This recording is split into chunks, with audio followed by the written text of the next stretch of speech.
Another day, another pot stirred by San Francisco 49ers wide receiver Brandon Aiyuk. His response to reports about a potential 49ers Commanders trade, sending the star wide receiver to Washington. That and more coming up on today's Locked On 49ers.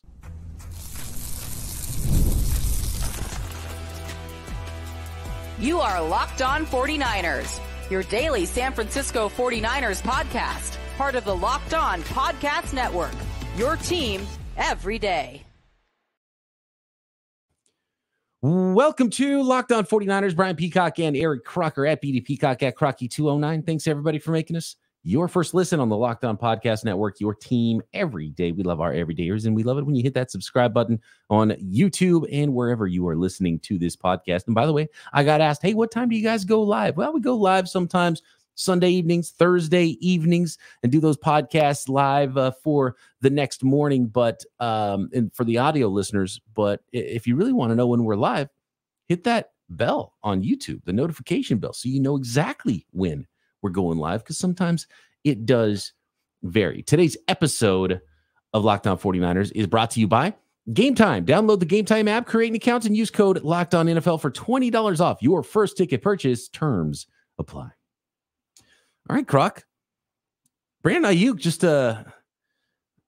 just crushing it with the content in late June. I love it. I love it for someone who has to do a podcast about the 49ers every single day. And look, there's plenty for us to talk about with this team, but the pertinent news goes first, and it's been Aiyuk for multiple days now. He requested a meeting with the San Francisco 49ers. He didn't come out of that meeting with a new contract. So that's maybe somewhat telling. Maybe that got it going, and maybe there is an imminent contract now, but it doesn't sound like he's the happiest camper in the world. Disgruntled was the word used by ESPN's Adam Schefter. And now on Tuesday, he responds on Instagram to a report that the 49ers and the Washington Commanders talked about a potential trade. Now, this was something that happened, during the draft season, before the 2024 NFL draft, or maybe, who knows, during that Thursday evening first round of the draft. There could have been some conversations, and there were teams calling the 49ers about Brandon Aiyuk, and it probably wasn't only the Commanders. And Adam Schefter said that the Commanders were interested, but in the end decided not to do that deal. And Brandon Aiyuk's response, Croc, to that, when he saw that on Instagram, he said, "But I thought the Niners was never trying to trade me?" ? So that's what Brandon Aiyuk had to say about that. Is it starting to feel a little bit more like maybe Brandon Aiyuk is somewhat disgruntled? Maybe that's why Adam Schefter used the word. Maybe he was very accurate about that report when he said Brandon Aiyuk's disgruntled. Maybe he knows that there's some rough waters there right now with between Brandon Aiyuk and the San Francisco 49ers. So I talked to a buddy of mine because I was responding to a tweet, right? Grant Cohn, he's great with generating content, generating conversation. And he asked the question, would you trade Brandon Aiyuk for Terry McLaurin and a day 2 pick? And I actually responded to the quote tweet to that. And I said, there's no way that the Washington Commanders offered that. Like, Terry McLaurin and a pick. Like, McLaurin is a 1,000-yard receiver every single year. And quick, who was his quarterback week 1 last year? You don't know. Like, who are the Commanders' quarterbacks? I can't remember week 1. Yeah. Who are the Commanders' quarterbacks? Like, who is he playing with every year? And this is a guy. Who else? Who's the offensive guys? And this is a guy like the offensive coordinator. And he's going for 1,000 every year. And you think that they're going to say, "Oh yeah, let's trade McLaurin and a second or a third for Brandon Aiyuk," and he's already under contract. Like, he already got extended at a decent number. It wasn't one of these big contracts recently signed either. He got in before some of the contracts started going crazy in the NFL too. So it's not a bad contract that Terry McLaurin is under right now, and he'd be a really nice fit for the position that Brandon Aiyuk currently plays on the San Francisco 49ers roster. And it's a fair offer. If you're talking a second-round pick, even a third-round pick in McLaurin, I can understand why they would offer that if they think it's an upgrade to go to Brandon Aiyuk and are willing to pay him more. And they have a ton of cap space now, too. And they traded away guys that would have been expensive for their football team. It's It's a fair offer. I don't know that the 49ers would take that. I think What? they might take that. I don't know that they would for sure take that. They might say, no, we're good with Brandon Aiyuk. He's better. We're trying to win. We're trying to be the best football team. Because what's a day 2 pick? What do they get? They get Ty Davis Price. They didn't get better. I think that Terry McLaurin, day 2 pick and Terry McLaurin. And by the way, what the 49ers, why I say that, Croc, is that while it's a fair offer, the 49ers would say, we already drafted a first-round wide receiver. Keep your wide receiver, give us a better draft pick, is what they would say. Give us a 1, keep Terry McLaurin. I think would be the response to that. Right, give us another position or something like that. Yeah. Obviously, they just drafted Dotson the first round, right? So that's probably, and I heard Dotson's name kind of thrown in there. That makes more sense to me, especially from like maybe the Commanders. I don't know. There's kind of moving pieces here. Dotson, if you're taking out some of the money and all that, Dotson makes more sense because Dotson and a day 2 pick for Aiyuk. I understand that. McLaurin, I know a lot of 49er fans maybe haven't watched a lot of Commanders games. They haven't been good. They're not on TV a lot. Terry McLaurin is hella good. He is just as good of a route runner as Brandon Aiyuk. He's faster than Brandon Aiyuk. Ooh, I don't know. He's fast. I wouldn't say he's as good or better route runner than Brandon Aiyuk. I'd give that category to Brandon Aiyuk, and the advanced statistics bear that out for Brandon Aiyuk. They call him Scary Terry.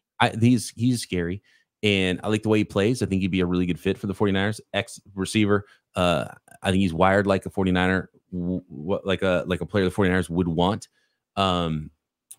He used to be a demon on special teams in college. Like he'll go down and tackle you, that kind of thing. And so Aiyuk is a better player and worth more, which is why someone would say, okay, Terry McLaurin plus maybe gets you to Aiyuk. Like that makes sense. I like that idea because Aiyuk is better. Got to pay Aiyuk more though, too. I don't know. Adam Peters would be the one offering this too, and he would know this. If Adam Peters called the 49ers and said, hey, we want Brandon Aiyuk, he's telling you he thinks Aiyuk's better than the guys they have currently. Maybe I'm tripping. But Terry McLaurin, maybe whatever I'm thinking in my head Terry McLaurin is, I could be wrong. Oh, he's good. You're not wrong saying he's good. Aiyuk's just better. I think he's very good. And I think he's been in just a trash situation. He's on a bad team. It's been a bad organization. I don't even know how he gets up and, well, I know how he gets up and goes to work every day, but I've been on some bad teams and your preparation that kind of falls off a little bit. That is a tough situation. And for a guy to come in there from week to week, I don't know who's throwing me the ball. One time it's like, oh, it's Carson Wentz, and then it's Taylor Heineke, and then it's like Brissett, or like he doesn't even know week to week who's throwing him the ball, who's calling plays. You got Ron Rivera, like then he's doing this, and he's doing that, then he gets fired. It has been a tumultuous situation, and all he's done has been the one constant thing in their offense. Super efficient, play very good football, earn a big contract with some of the other guys from that class. Dude is, I think he's very good to the point where, and I'm not saying that he's better than Aiyuk, but I don't think it's McLaurin and a pick for Aiyuk. Not if I'm, and if they do that, Adam Peters, I don't know about you. No, I think that's perfect. A day 2 Unless pick. he knows something I don't know. Maybe there's something behind the scenes because Terry McLaurin, he's not a guy that we hear a lot about. Yeah. Maybe there's attitude issue, or maybe he's rubbed people wrong way. If those are the things that are coming out, they're cool. But if we're just talking about on the football field, maybe he's tired of playing for a franchise that you just laid out, that has put him in that situation his entire career. Jacoby Brissett was the guy who started early, and then it was Sam Howell last year. Yeah. Like, who's throwing this guy the ball, man? Jacoby Brissett's got another starting job this year too. He's like the new stopgap. Every team that's going to draft a quarterback brings in Jacoby Brissett now to be the stopgap. He's back in New England now with Drake May there. Here's the thing, though. I do have a question about this, and maybe this is for the next segment, but the 49ers turned that down, right? Like they turned down the trade. If it was at all, that's what's being reported. That there was. Schefter worded it is that Washington decided not to do that deal. Let me say exactly, because Schefter chooses his words carefully. Quote, Commanders were interested, but they decided not to do that deal. But and I'm not saying the offer was what we just talked about. That came from somewhere else, right? The McLaurin thing that idea came from somewhere else, right? Okay, so real quick. So is he responding to something? I'm just looking at the text of what he said, and I don't have the whole gotcha segment or anything. Because I saw reports on it, but I didn't see Adam Schefter's report or what he said, but I saw other things out there. The questions I have, let's say hypothetically speaking, that is out there. And the 49ers turned it down because I saw what Brandon Aiyuk said. And he's like, I thought they wanted to trade me, right? He commented on an Instagram post about that, kind of, making light of everybody saying the 49ers want to trade me. So let's say, hypothetically speaking, the 49ers turned it down. And they're like, oh, Brandon Aiyuk, we don't want to trade you. But then come draft, they would not commit to saying that we are not trading him, right? Like that was a great opportunity to be like, oh, we're not trading Brandon Aiyuk. They were listening. Right? But then also you hear the reports on what was it? The Justin Jefferson stuff, right? Out of nowhere, it's like 49ers were calling about Justin Jefferson. I'm like, what the hell? Why would you call about Justin Jefferson? And you already don't want to pay this guy. I'm thinking you don't want to pay Aiyuk because, and we're talking about, the big money, right? 30+ million. You don't want to pay him that because, well, we don't want to feature a guy in our offense like that. That's a lot of money to go to a receiver. Our offense is predicated more off of run and run actions. That's why we're able to up the money on Christian McCaffrey. So, no, we don't do that. But then we want to look into Justin Jefferson, which what it's going to take. Highest paid receiver in the league. So did you want to trade your offense for him? But then you don't want to help do that for BA, and it all goes back to not saying this is definitely a very well-run organization, but sometimes they do things that to me doesn't quite make sense. And we'll go back to the Trey Lance stuff, right? Once you start getting all the details and gathering their thoughts on that, and it's like, hey, we're trading up to number 3, but we don't know who we want. But then we like Mac Jones, but then, we're going to switch Mac Jones with Trey Lance, but we don't care to play Trey Lance. And then the night before, we're actually going to call Aaron Rodgers, see if he's available. Oh, you're not available? Okay, I guess now we will go with Trey Lance, but then you're not going to play rookie year because it's going to be hard to beat out Jimmy Garoppolo. And then you're going to get 3 games, then you're out. It feels like some of the stuff that they do, maybe I'm tripping, and I hope people in the comments can sort these things out to me, but it doesn't make a whole lot of sense. Is Croc tripping? We'll get into that. More Aiyuk, more and some Brock Purdy comments as well next.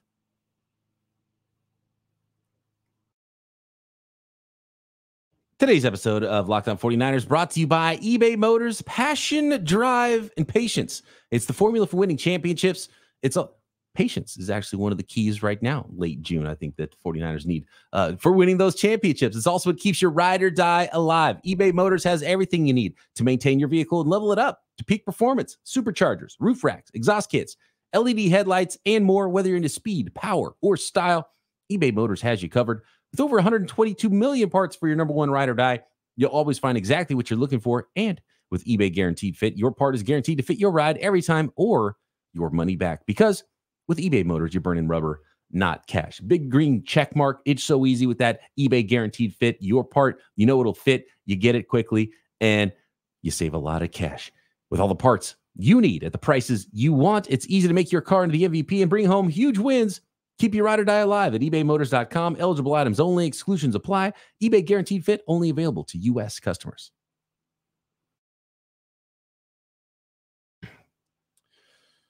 You are not tripping, Croc. Maybe a little stumble there when you tried to say McLaurin's a better route runner than Brandon Aiyuk. But no, I don't think you're tripping. The way I real quick, I have buddies that were there and they're like, oh, this is the best route runner in this class. That wasn't Aiyuk's class. That was the Deebo Samuel class, I believe. But like people think highly of that. Then you watch in the NFL and he's still doing those things. And and Aiyuk is a terrific route runner. I didn't say it was better. I said I think the route running is even. Okay. But he's faster. No, and Terry McLaurin's good. And if somebody offered Terry McLaurin in a 2nd round pick before the draft, I think the 49ers might have considered it. And maybe that's what they were talking about. And then Washington's like, you know what? We're not going to do that. We're going to stay at 2, or we're going to keep our 2nd round pick and we're going to draft Johnny Newton, who's the guy I liked for the 49ers in round 1 anyway. About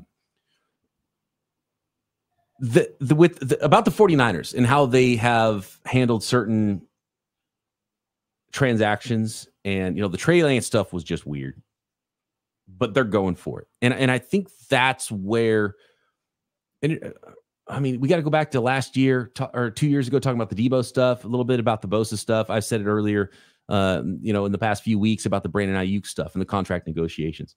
Sometimes it's better not to see how the sausage is made. And for Brandon Aiyuk, the less he knows, the better. Let your agent take care of it. If you want to be with the 49ers, let your agent take care of it. Get a contract, sign it, play for the 49ers. If you want to be somewhere else, you want to be somewhere else. But if you knew everything, every conversation they had going on about every player on the roster, nobody would want to be on any team in the NFL. You think about guys who are like Ricky Pearsall. I wonder what they said about Ricky Pearsall in the draft room. They're like, man, if we can move here and get this guy, I'd really like to move up 2 spots, and I'd rather draft this guy. But I guess we can settle for Ricky Pearsall if that's what we have to do at pick 31, right? Or, man, maybe we can do this, we can do that. The 49ers are just competitive. John Lynch, Kyle Shanahan, they're competitive. And they're like, Trent Williams. Like, hey, we could draft Wirfs. Like, no, man, hey, let's go get Trent Williams. Really, man, Trent Williams? We haven't been able to hammer out that trade. Nope, let's go get Trent Williams. We want the best tackle in the NFL, not to draft a guy. We want a first round. Really, I think the Aiyuk thing is most similar. I think Aiyuk and Debo is most similar to Buckner and Armstead. And Buckner, 49ers could have had Buckner instead of Armstead very easily.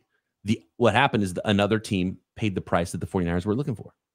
And I think if the team paid the price the 49ers were looking for, clearly we know there was conversations about Aiyuk before the draft. I don't know why Aiyuk would be surprised by that. Right?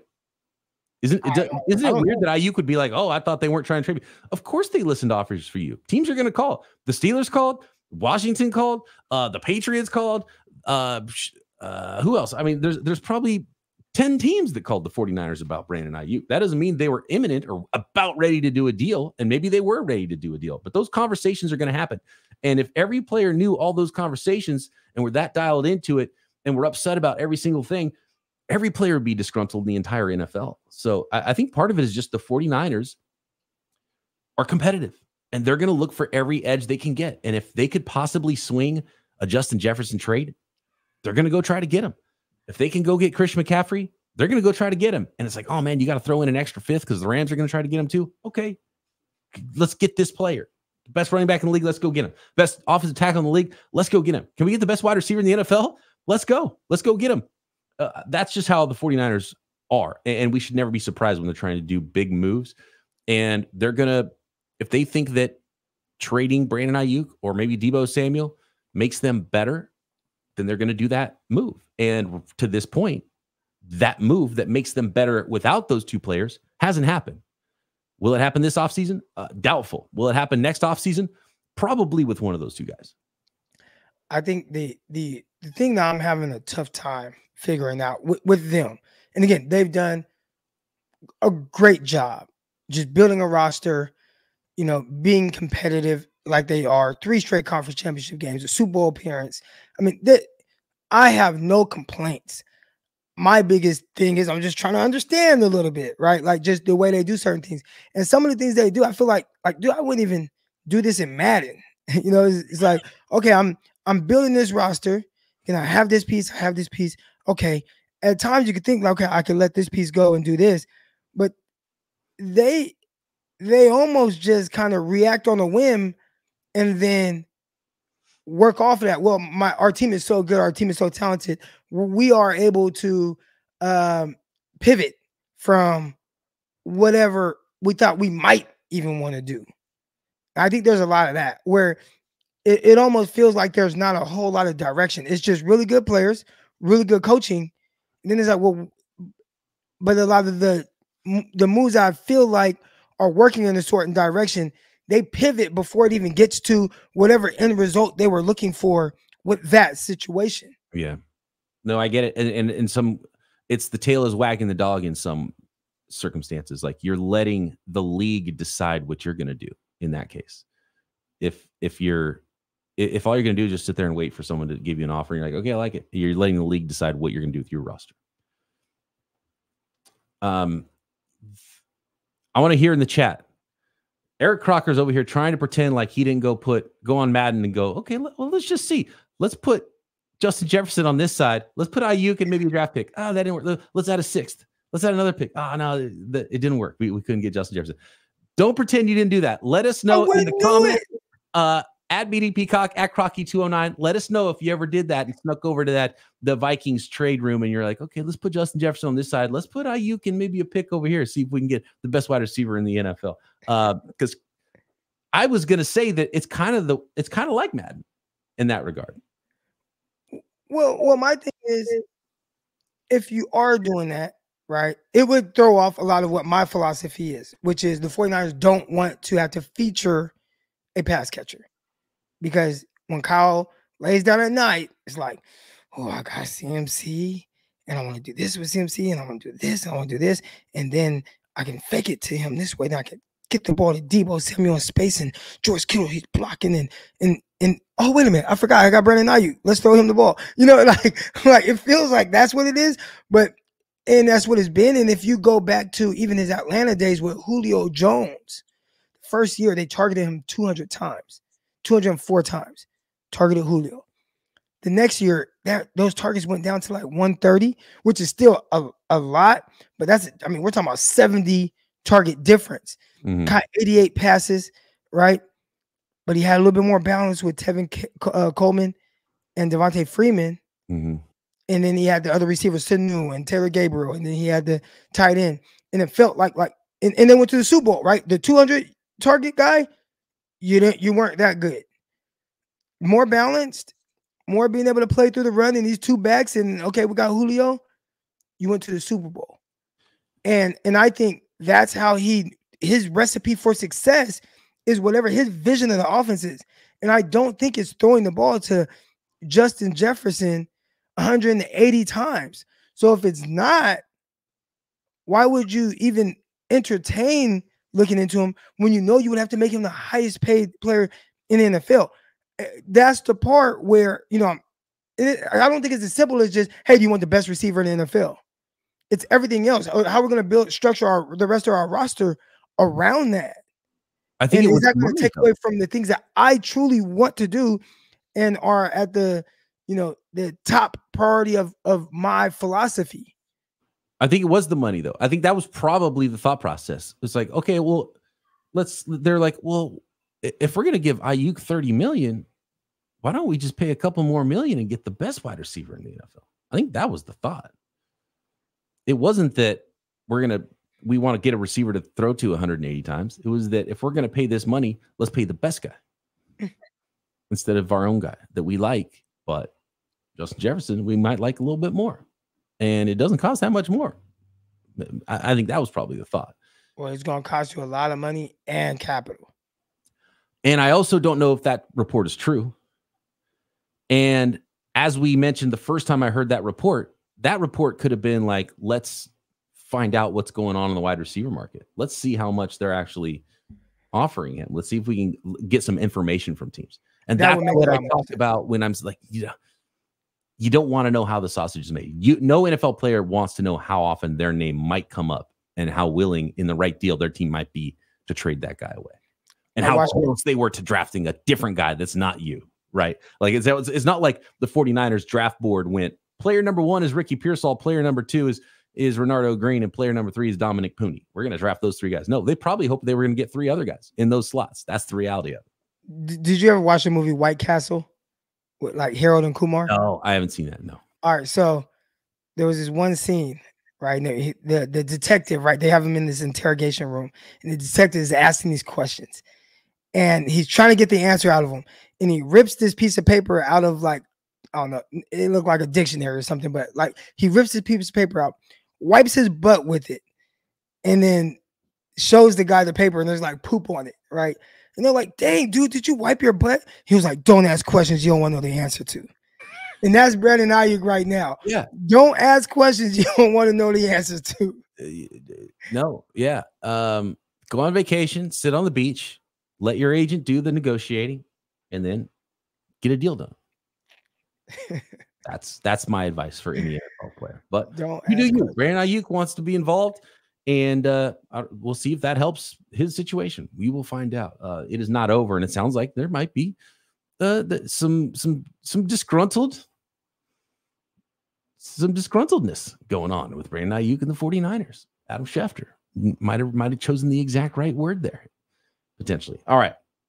Brock Purdy, teammates talking him up. Why are they talking him up? Next.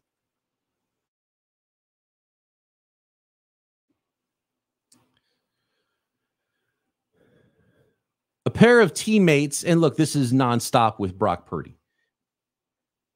Brock Purdy does have a superpower. He is not, it's not height, it's not arm strength, it's not speed, even though he's got some quicks to his game. But Joshua Dobbs was on a podcast recently. Let me find exactly the name of said podcast. The Victory Degree podcast. Josh Dobbs was on there, and he was talking about Brock Purdy. And he said his superpower was playing consistent football. And you don't think of that as being a superpower. This is what Dobbs had to say. Quote, when the defense comes up or they get an advantageous look to throw go ball, to throw an in cut, they hit them. And they make those plays. But those plays occur because they were doing the boring stuff at a consistent level. And I'm not saying Brock Purdy's a boring player when I say this. I'm saying he's a very consistent player, and he's a very accurate, consistent quarterback. And that's what makes guys really good in the NFL. So that was interesting from a very smart guy and a fellow quarterback in Josh Dobbs. He also talked about how the pass rushers get faster every single year. So you have to be able to make quick decisions. You have to be able to get the ball out of your hands quickly, get the ball in the playmaker's hands. And if you're able to do that at a high level, your team is going to play good football. They're going to play really good football. So very complimentary Josh Dobbs was about the starter, the guy he's backing up with the San Francisco 49ers. And you don't think about consistency as being one of the superpowers of playing quarterback in the NFL, but it is, how do I put this? You have to be consistent if you want to be a great quarterback in the NFL. But we just kind of gloss over some of those boring things when it comes to quarterbacks. And Brock Purdy has a PhD in doing all the boring stuff great at quarterback. And that's why people, I think, overlook him sometimes. You know what I love most about that, what he said? He's giving him an on-field compliment. Like, it's about his play. Yeah. I remember going back a couple years. And anytime they asked questions about Jimmy Garoppolo and what the players loved, it's like, he's a great leader. Like, they never talked about what he did on the field. It was just, he's this awesome leader, and he's a winner. He's a winner, and he's a great leader. He showed up. We started winning games, man. Love him. Yeah. Oh, man, great. And here with Brock, you know, as we know, he's not the most physically gifted guy in the world. But he's able to overcome that because of all the other things, doing all the boring things very consistently well. And I think from Dobbs, that's a bigger compliment than maybe other people might read into. George Kittle talking about Brock Purdy and said he looks like the guy. He's in the building every day and is the same guy every single day. Consistent. He's incredibly competitive. It's fun to see him yell at guys when they don't hit their route depth or, you know, hit the wrong landmark. Charlie Warner's talking about how he was super proud of Brock. This is coming from NBC Sports Bay Area, and Jennifer Lee Chan was at the tight end U talking to George Kittle and former 49ers tight end Charlie Warner about Brock Purdy. And Warner went on to say he really kind of came in and just had the mindset that he didn't really care about anything else going on. He was really to himself and focused on learning the playbook as best he could, as fast as he could, and doing the best with every opportunity he got during that training camp. And he said, I don't know if Kyle has gone on the record, but he knew he had something special in Brock after OTAs of his first year and midway through training camp. He just happened to get an opportunity when some guys got injured, and now he is who he is. It's pretty cool to see, and he deserves all of it. So, yeah, Kittle bringing up the consistency thing, though, again, with Brock Purdy. You know, I think with some of the things that Charlie Warner said, I wonder if those things are easier. Now, maybe it's just always been Brock. But is it easier when there's no expectations on you? Like, you're not drafted to come in and take over a team, lead this team to glory, right? It was, hey, man, you come in, we'll see if you make this roster. So I think it's easy to come in and just be like, you know what? I'm just going to study and be the best version of myself I can be. And, he's a God-fearing person. We just leave it up to God and see what happens, right? And then you see what happens and he plays well, as opposed to the pressure that's on guys that are top picks, right? The Zach Wilsons of the world, heck, the Trevor Lawrence and Trey and all these guys. The pressure, there's not this pressure of, I'm just going to come in and learn the playbook and just be the best I can be. It's like, hell no, man, you better win some damn games and take us to the Super Bowl. Yeah. So Brock Purdy can come in and say, I got nothing to lose. I'm gonna go out there and sling it because I have to, and I have to make this team. And the other quarterbacks that are drafted higher are like, man, I can't screw this up. And it might play a little bit tight because of it. And on the flip side of that, Croc, once, and I know you have something else, but once Brock does get paid, that's also going to flip for him. Yeah. Your $60 million quarterback or whatever he's going to get. And maybe some other players have to move on because you're paying your quarterback. And now there's going to be expectations. And if you're not playing at like an all-pro level, if you're not in that MVP conversation and you start losing some games, then what's going to happen? Start questioning, oh, maybe Brock's not that guy. Maybe Brock's not the guy to lead the team. He just has to play with a great team. And so it's going to get, and luckily it won't be to start his career, but he's going to start having big-time expectations. And so that's going to change for him, for sure, in the coming years. There was the Stanley Cup Finals, right? Am I saying that right? Stanley Cup Finals. I want to say it was the Panthers versus the Oilers. They call it the Stanley Cup Final. Okay, final. The NBA Finals, Stanley Cup Final. All right, for whatever reason. But you're right. Yeah, final. One team, and I don't want to butcher it, but I want to say the Oilers were down 0-3. Yes. And they stormed back, right? I mean, they're scoring a bunch of goals. Next thing you know, it's 3-3 going into game 7. And someone asked me about it. Look, I don't pay attention to a lot of stuff, but I do know one thing. When you're down 0-3, everything that you do is kind of house money. There's no expectations. It's like, dude, we could just come in here and let's just let it rip. Let's just give it everything we got. And then you win. Then it's all right. Can we do it again? Then you win. Can we do it a third time in a row? We win. Now that game 7, now it's back to basically 0-0, winner takes all. And I asked my guy, Mike Andrews, I said, I wonder if they're going to get a little tight for this game because now you got real expectations. Team that was down 3-0. Are they going to get tight now? Is this moment going to be potentially too big? And they lost 2-1. Still good game. And I'm curious to see with Brock. And I'm not saying moments have been too big, but 49ers are really close. And now you got expectations because of how well you have played. You ain't playing with house money anymore. You're not just this 7th round last pick, Mr. Irrelevant guy. You are Brock Purdy, 49ers quarterback, back-to-back conference championships, went to a Super Bowl. Now there's going to be a little bit more pressure, I feel like, this year. Because even last year was like, how's it going to look this year? Now that's going to be the expectation. And how do you play? And does this team finally get over the hump because of how you play? At Crocky209, at BD Peacock, drop a comment on YouTube. Let us know what kind of Madden trades that maybe you wouldn't want your virtual players to know about that you threw out there, whether you did those trades or not. Croc and I back tomorrow. No Wink this week on Winky Wednesday. He'll be back with us next week. Croc and I back tomorrow, hitting some of your questions as well. So drop those on Twitter at BD Peacock, at Crocky209, or in the YouTube comments. Croc and I back tomorrow right here. Locked On 49ers.